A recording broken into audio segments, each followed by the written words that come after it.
ప్రతి ఒక్కరికి ఎలివేషన్స్ పడ్డాయి. ఈవెన్ మంచు విష్ణు గారు కూడా చాలా ఎలివేషన్ సీన్స్ ఇచ్చారు సినిమాలో. దానికి వర్కబుల్గానే ఆయన కూడా యాక్ట్ చేశారు. ప్రభాస్ గారికి ఎలివేషన్ ఇవ్వాల్సిన పని లేదు, ఆయన నడిస్తే చాలు. డైరెక్షన్ ఎలా అనిపించింది? డైరెక్షన్ కూడా చాలా బాగుంది. మూవీలో కొంచెం రొమాన్స్ ఉందంటున్నారు. అది రొమాన్స్ సీన్స్ అంటే ఇంకా ఆ మూవీకి తగ్గట్టుగానే పెట్టారన్న. అది కూడా ఏం ఓవర్గా ఫస్ట్ హాఫ్ ఏమైనా లాగ్ అనిపించిందా? లాగ్ లేదన్న, స్టోరీ నెరేషన్ అలాగే ఉంటుంది. ప్రభాస్ అన్న గురించి ఏం చెప్తారు? ప్రభాస్ అన్న వన్ మ్యాన్ ఆర్మీ. ప్రభాస్ గారు ఇప్పుడు ఏ సినిమా చేసినా బాగానే ఉంటుంది.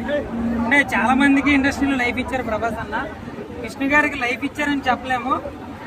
అంటే ఆయనకి ఇబ్బంది పడుతూ ఇట్లు లేని టైంలో ప్రభాస్ గారు హెల్ప్ చేస్తారు. శివుడి పాత్ర శివుడి పాత్ర చాలా బాగుంది. శివుడి పాత్ర చాలా బాగుంది. అంటే ఆ శివుడి పాత్ర ప్రభాస్కి ఇవ్వలేదని కొంతమంది ఫ్యాన్స్ ఫీల్ అయ్యి ఉంటారు. కానీ రుద్ర ఇచ్చిన పాత్ర చాలా బాగా చేశారు ప్రభాస్. అంటే శివుడి పాత్ర కన్నా రుద్రాకే ఇంకా ఎలివేషన్